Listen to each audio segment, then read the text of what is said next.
Hey guys, it's Sim, and this is Pro Wrestling Unlimited, as it's Friday, and this is the Wrestling Wrap-Up, a handful of news brought to you in one easy-to-watch video. We're going to talk about a number of different topics. We've got 6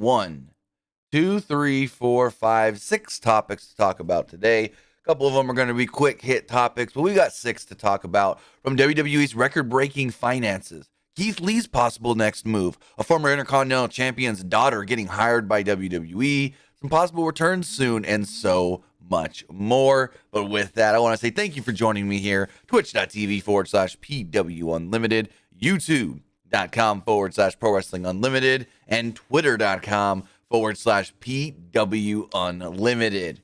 Remember, if you are watching on Twitch, you can help us out a couple of different ways. You can help us out either by hitting that donate button down below to donate and submit a question, or by donating Twitch bits in the live chat. Also, remember, here on Twitch, you can subscribe to the channel one of 2 different ways. You can either subscribe with a tiered subscription, or you can be like Mystic Eternal recently did and subscribe with Amazon Prime, because remember, if you have Amazon Prime, then you have Prime Gaming. Prime Gaming gives you a lot of cool things like stuff for games, Grand Theft Auto Online, Fall Guys, Madden, and so forth. But one thing it always gives you, another thing it always gives you, free games. Right now, some of the free games are Double Kick Heroes, Ashwalker's Survival Journey, As Far as the Eye, World War Z Aftermath, and so much more. But one thing it always gives you, a free subscription. Any one Twitch channel that you want to subscribe to, and I'd greatly appreciate it if you subscribe right here, Pro Wrestling Unlimited. But if you're saying, but Tim, I don't have Amazon Prime, but you got to know somebody that does, whether it's your mother, your father, your sister, your brother, your auntie, your uncle, your cousin, your 3rd grade teacher, the guy that rotated your tires yesterday at Big O Tire, I don't know. Guy that sold you the oil to change your oil at Pet Boys. Say, hey, that Amazon Prime? You do? Well, can I link it to my Twitch account? Not going to cost you anything, but can I link it to my Twitch account? So that way I can subscribe to a really cool creator, PW Unlimited. But with that, on the flip side, if you're watching over on YouTube, you can help us out over there with a super chat or a super sticker donation, just like Jack Dawson did. I really do appreciate that. Remember, all super chats do get read live on the air. Also, remember, you can subscribe to the channel by hitting that join button down below to get early access to news, early access to podcast episodes, early access to non-news videos, and so much more. Plus, if you want to get all that, but more directly support us, you can do so by heading over to patreon.com/PW Unlimited. And the last way you can support us is by heading over to the Epic Game Store.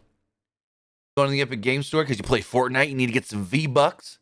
You play Rocket League, you like the mix of racing and soccer, or are you getting the latest new video game like Rainbow Six Extraction, Kena Bridge of Spirits, Sifu, Ghostwire Tokyo, Dying Light 2 Staying Human, or more? Well, I'm going to ask you, if you have a creator code when purchasing any of those games, and you do, PW Unlimited.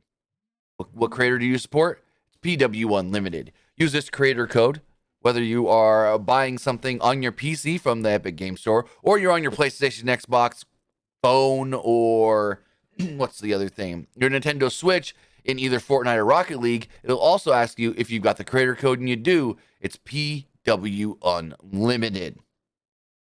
But with that, guys, we've got a number of things to talk about, including WWE yesterday announcing some, I guess you could say, record-breaking financials as WWE announced a company best $1.095 billion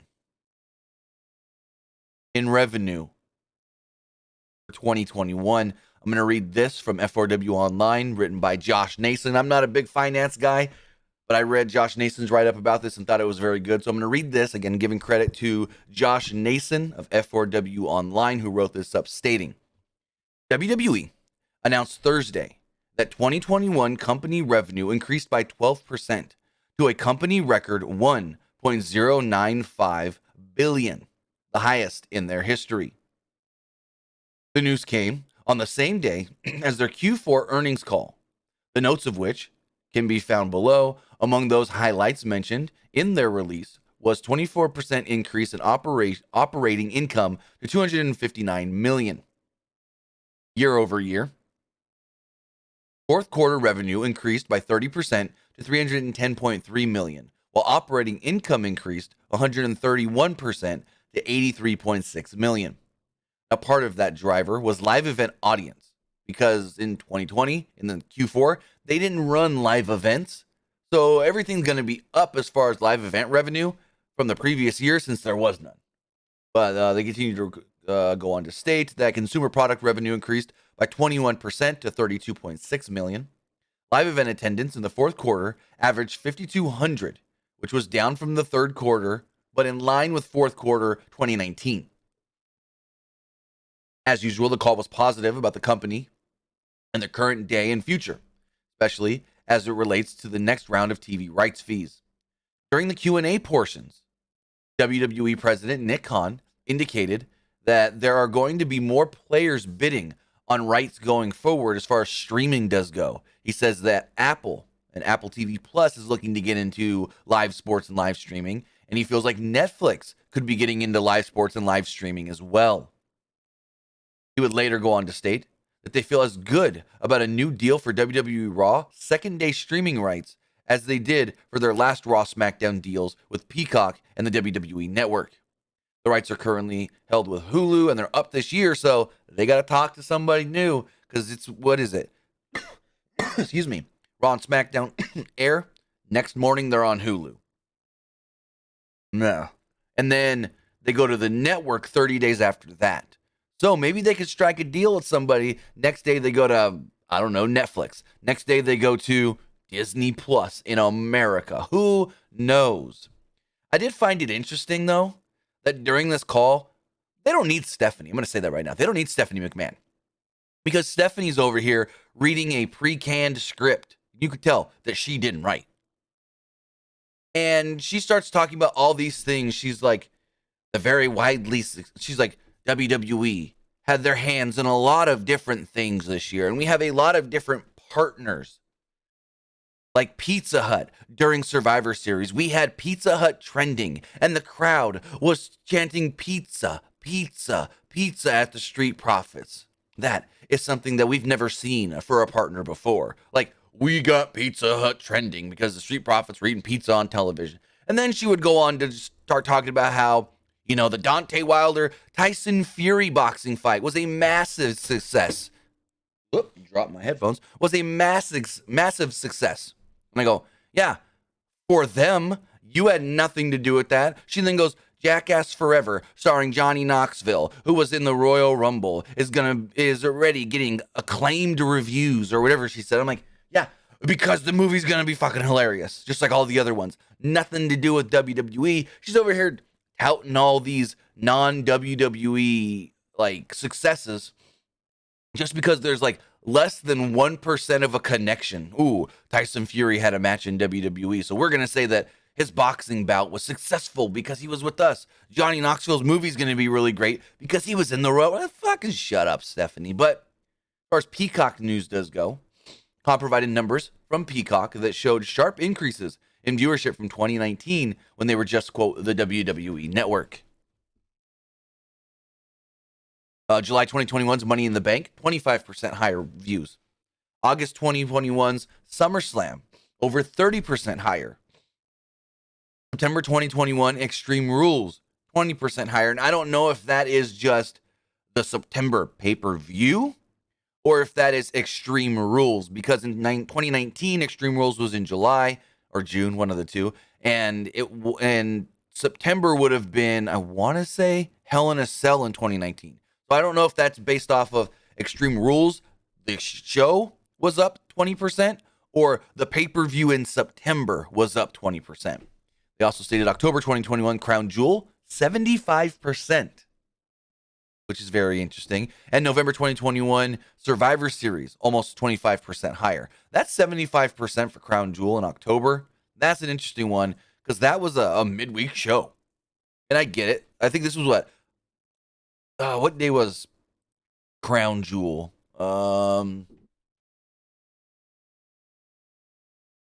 Crown Jewel was on October 21st, a Thursday. Can't remember if the show the year before was a Thursday as well. I can tell you right now, though. October 31st, 2019. Let's go October 2019. Yeah, they were both Thursday shows. So that is a really good increase. Because I was going to say, if one's like a Friday to a Thursday, you can kind of compare that. But yeah, no, a Thursday to a Thursday being up 75%, that's massive. That's huge. A comma later note that the first ever day one attracted 60% higher viewership than any December premium live event in company history and was a big success as it was sold out. He later put over the success of the Royal Rumble with more than 44,000 in attendance and the second largest gate in event history. There was 45% higher viewership on Peacock versus 2020.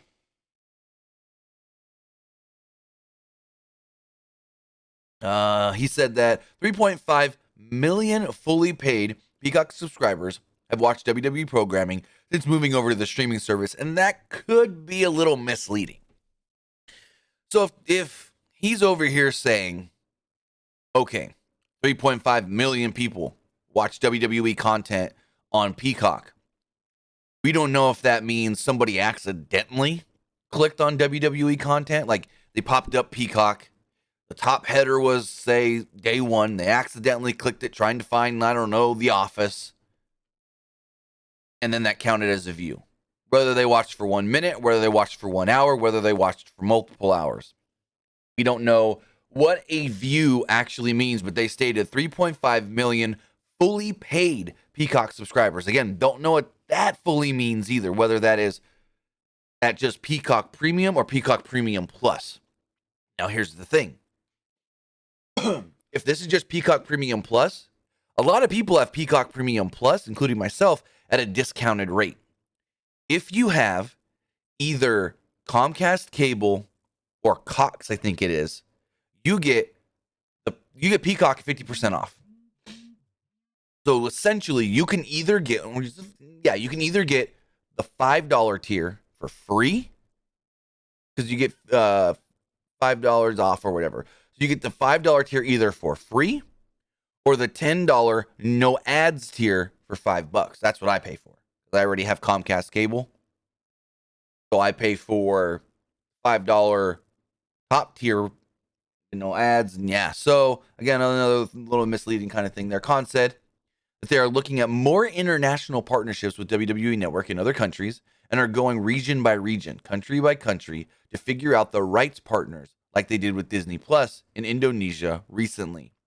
Nick Khan, sorry, I don't know why I said Tony Khan. Nick Khan also stated that maybe they need to do more than just 2 international events a year, and it does look like that's the case because right now we've got 2 Saudi Arabia shows, and it looks like over Labor Day weekend, they're trying to secure a date, well, not a date, but a venue for either September 4th or 5th in the UK. They want to run a show in the UK, possibly the same day as AEW All Out. So that'll be interesting. Christopher has a question here. He says, so that proves that NBC, not Disney, like everybody else is saying, is definitely in WWE's hands right now as WWE speak all bullshit aside. No. We don't know what's going on as far as who could buy this company, whether that is NBC in the long run or Disney down the line. I think it would be beneficial for NBC Universal to buy WWE because it would actually be cheaper for them to buy WWE than in 5 years re-sign them to another big streaming deal. It would actually be cheaper if they bought them for $5 billion instead of every 5 years pay them $5 billion for how many, contract cycles they want to go. So again, it would be in their best interest to just buy the company in that rate. And Melvin says, could WWE Network be added to Disney Plus anytime soon? Not in America. No. WWE Network will only be in Peacock in America. Right now, it is on Disney Plus Hotstar in Indonesia, which is an interesting thing that I'll get into in a minute because some people are confused about that. Actually, let's talk about it right now. All right, so Disney Plus Hotstar is technically Disney Plus and international. Hotstar is the international Hulu. Well, Hotstar runs Disney Plus internationally. So you know how like right now we have Disney Plus, Hulu, ESPN Plus in America, and Disney runs all three of those.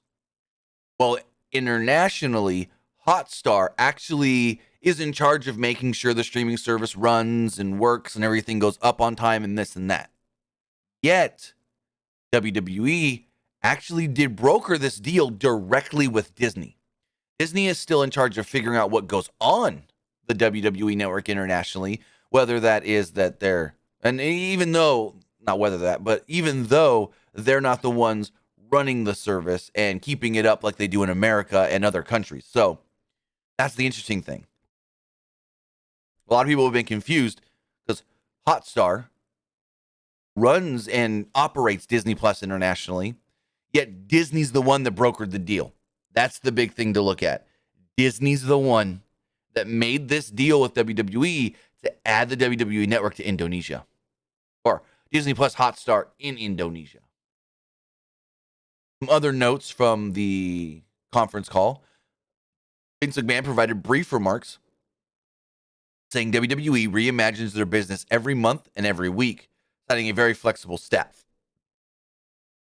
Which is basically, we change plans a lot and sometimes people get fired. During the Q&A portion, there were no questions related to AEW, Shane McMahon, or talent cuts, which really surprised me. Khan said the company has more than a dozen signed content deals in the works utilizing existing IP that will be announced soon.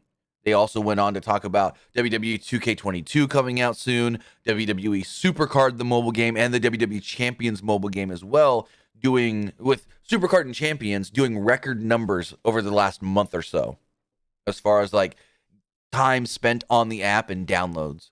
But again, another misleading one. What is this record amounts of downloads? Could it be somebody like me that plays Champions for a couple weeks and then goes, I'm bored of it, deletes it, and about four months later goes, I'll re-download. Let's play Champions again. That's the thing. I don't know what they mean by, because they said record amount of downloads for WWE Champions in the month of December. Again, didn't state if that is people who have deleted the game and re-downloaded it, or just if you download it once, you're counted once. What I mentioned earlier about international. Tony Khan, I keep saying Tony Khan. It's easy to say Tony Khan because I say his name all the time. Nick Khan says, quote, they are planning 2 large-scale international events next year, with Khan throwing in, why just limit it to 2? Indicating they are looking at more for 2023. But also, there is the rumor that they could be going Labor Day weekend internationally in the UK as well. And talking about some of their various partnerships they've signed over the last year, Khan said that they have signed a deal for WWE branded lottery tickets to debut in several different states. Now, he had seen, I think it was a Ric Flair lottery ticket in North Carolina. I don't think that was tied to WWE, but this is interesting because we've also heard of WWE slot machines for casinos and pinball machines coming. But the slot machines and pinball machines we talked about like 4 or 5 years ago, and I think I saw the pinball machine, haven't seen the slot machines yet. BFG says here in New Zealand and in Australia, it's only called Star, not Hotstar. Yeah, I think some countries call it Hotstar, some call it just Star. Khan mentioned how they are executive producers of the new Ronda Rousey show on ESPN called Ronda's Places, which is designed to be like the Peyton Manning show on the streaming service, which is also produced by Peyton Manning's production company. So they're co-producing that. And I think on episode 7 went up about Paul Heyman talking about ECW, which is really interesting. I want to see that.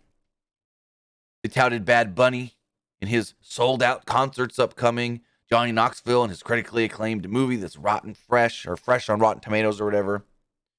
I mentioned other people that have appeared in WWE who have had success since leaving WWE, which is very interesting that they would do that, because it's like, bro, Tyson Fury and Deontay Wilder did big numbers on pay-per-view, just not because Tyson Fury wrestled in WWE. No. That's like them saying, and Stephanie goes, even Bad Bunny, who has sold out multiple upcoming tours, who maybe at this point we should call a WWE part-timer. And I'm like, oh Lord. Oh Lord. Don't be talking. He's not a part-timer. There was lots of talks the video game stuff, which I already talked about. They talked about their NIL program, counting some of the college athletes they have signed, who they're saying that she goes, not everybody can make it in the major leagues, whether that's the MLB, the Olympics, the NFL, the WNBA, and maybe some of these that we sign would be better suited off coming to WWE if they can't make it there. And I'm like, hold on, you're already saying that we're signing these athletes like the Cavender twins because we don't think they're good enough for the WNBA, but they're good enough for us in the WWE. What the hell? Then she went on to tell, our television ratings are great. Our 18 to 49 numbers are bigger than any other sports brand out there, like the NFL, the NBA, the NHL, the MLB, NASCAR. And I go, well, yeah, you're better than NASCAR because NASCAR's got a very old audience. But you're not better than the NFL. Your 18 to 49 is not better than the NFL, Stephanie.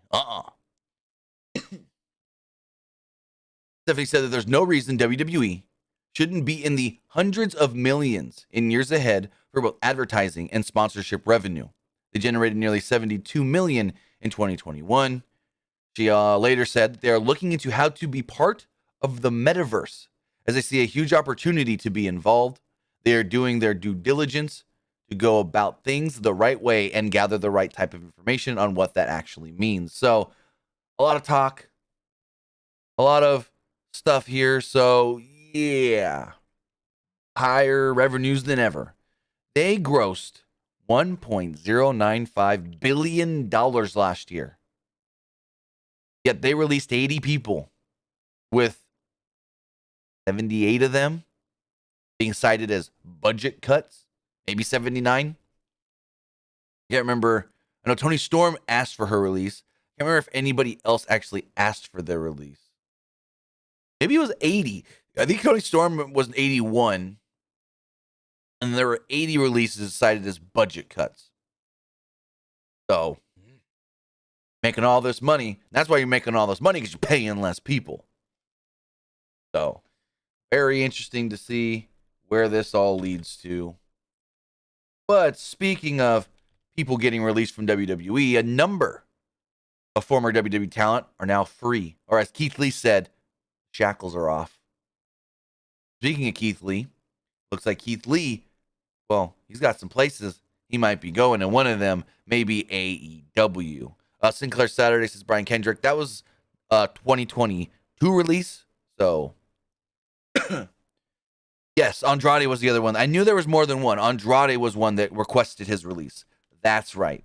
Thank you, Andre and Luke in the chat. So, as far as Keith Lee does go, a lot of people want to know, where's he going to go? What's he going to do? And apparently, according to Dave Meltzer in the latest Wrestling Observer newsletter, he stated, quote, a number of WWE talent who were fired in early November are now free to start working. Keith Lee is on that list, and we're told that he's been talked about for AEW. If not, has already agreed to a deal there. Lee was one of the most impressive wrestlers on the independent scene, doing a hard-hitting and high-flying style, neither of which is favored by WWE. He goes on to state that the Lee of 2018 I'd hire in AEW with great potential, because he's got all the charisma and the size and the athletic talent. In 2022, it's possible he could still be a great hire. There are question marks. From the way we've seen him over the last couple of years, yes, there's question marks because WWE had him limited, though. Keith Lee can probably still go. Good chance he could still go. Now, we know COVID hit him really hard, and he said that it was hard for him to come back from that. And we didn't really see him do much after having COVID in WWE as well before getting released. So, all I'm saying here is, according to Dave Meltzer, in the latest Wrestling Observer newsletter that came out last night, this morning, Keith Lee is being talked about backstage in AEW, and some feel that he may have already signed a deal. Keith Lee is a free man and can show up for AEW any day, any week, any moment. So as we go forward, a little more talking about people getting signed. Well, Santino Marella's daughter has apparently been signed by WWE as she was at their last set of tryouts at the WWE Performance Center. Appearing on Stories with Briscoe and Bradshaw, former Santino Marella says that his daughter Bianca Sorelli has signed with WWE and reports to the Performance Center in the next 2 weeks, stating, quote, "So, my daughter's 26. My daughter is starting at the PC in 2 weeks. She got hired. She's a beast, man. She's going to be an absolute top-tier player." Sorelli previously took part in a tryout in WWE, and she has since wrestled on a handful of indie shows, including the Empower event last year for NWA in August of 2021. Sorelli also took part in the 2021 Miss Galaxy Canada pageant, competing after being named Miss Galaxy Peel 2021. So she's been training with her dad. Her dad's got a school and a small little promotion up there in Canada. And cool to see another second generation WWE superstar coming in. From things that I've seen of her, I think she could do well. I've only seen one match of hers, but she looked good, and she's got the look WWE wants. She's got that look. She's got an it factor about her that I think WWE can really, really utilize.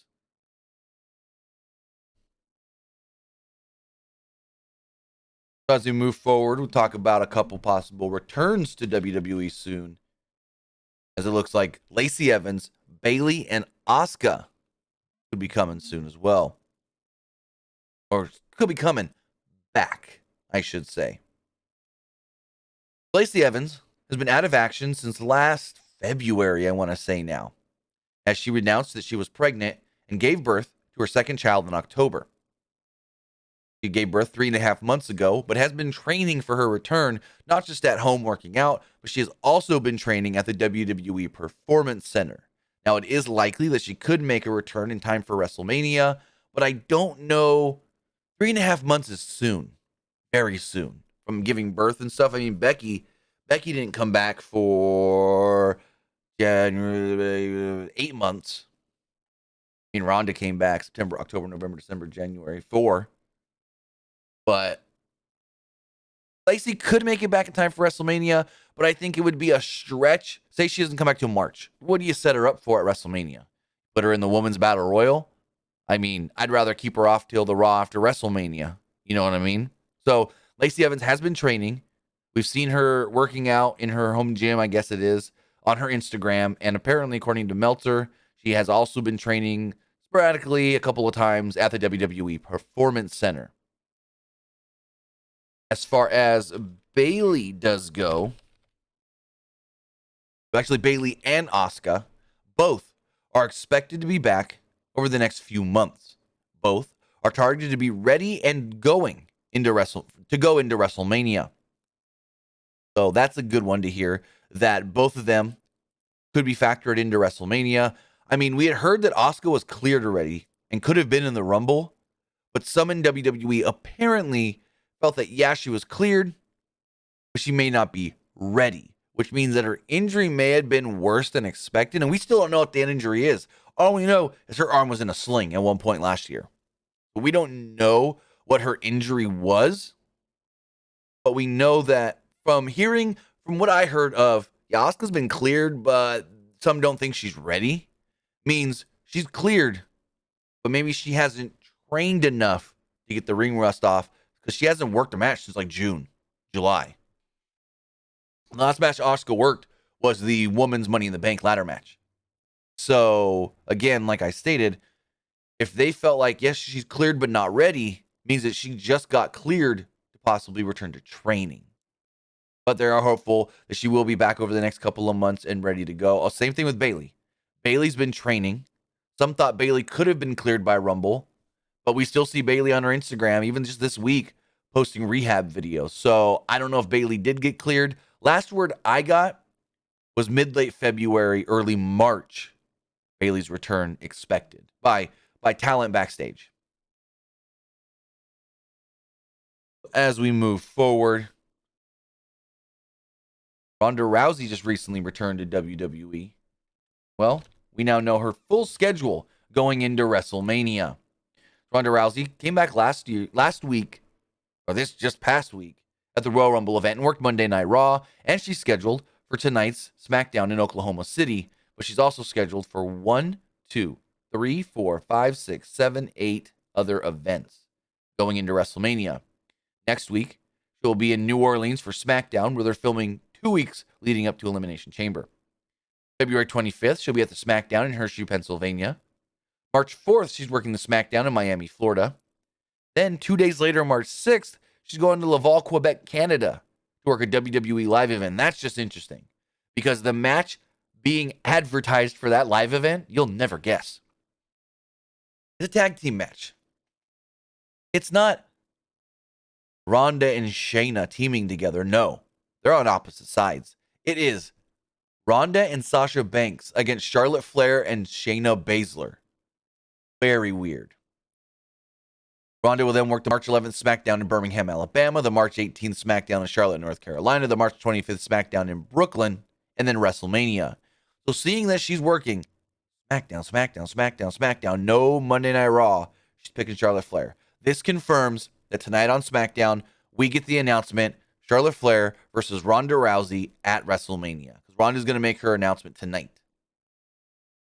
So that confirms it. If she's working all these SmackDowns, she's scheduled and advertised, but no Monday Night Raw, she ain't going there and facing Becky. They're going to save that match for next year in Ronda's hometown of Los Angeles, in the greater LA area, should I say, to be more specific, Inglewood, California.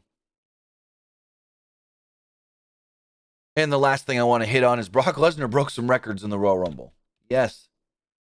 The 2022 Men's Royal Rumble winner, Brock Lesnar, broke some records this year. 2, I may add.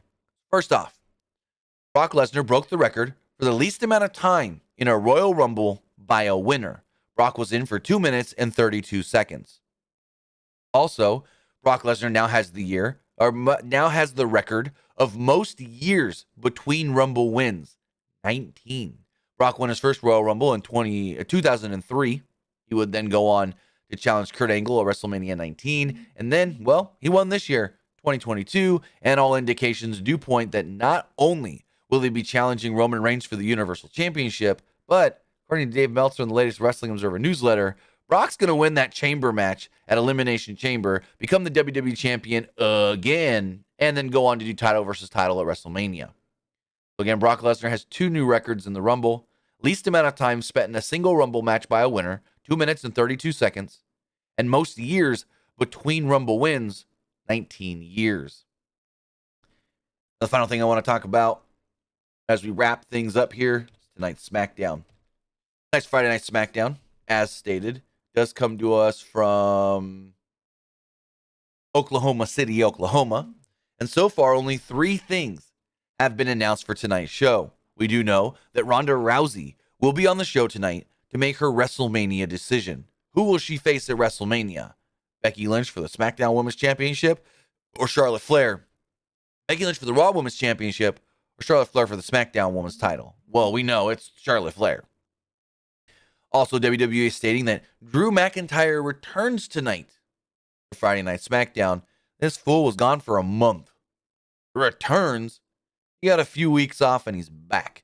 I don't know if you can call that a full-blown return. And finally, they are stating that Paul Heyman and Roman Reigns will be on the show tonight to address everything that went down at the Royal Rumble. Paul Heyman did state yesterday on Twitter he's going to reveal it all. He's going to reveal their big plan and what they did to screw Brock Lesnar. But with that, guys, that's it. That's the wrestling wrap-up. A handful of news brought to you in one easy-to-watch video. I do want to say thank you for joining me here, twitch.tv/PW Unlimited, youtube.com/Pro Wrestling Unlimited, and twitter.com/PW Unlimited. Remember, tonight we will be back for Friday Night SmackDown. We'll be running down that entire show with Roman and Heyman and Drew and Ronda and everybody else. No Seth Rollins. Seth don't need to be on Smackdown anymore. So we'll talk about all that tonight. Figure out what they're going to do going into Elimination Chamber. And yeah, we'll have some fun talking Smackdown. So with that, guys, have a great Friday. If I don't see you tonight, have a great weekend. And I'll see you next time. Have a good one, guys.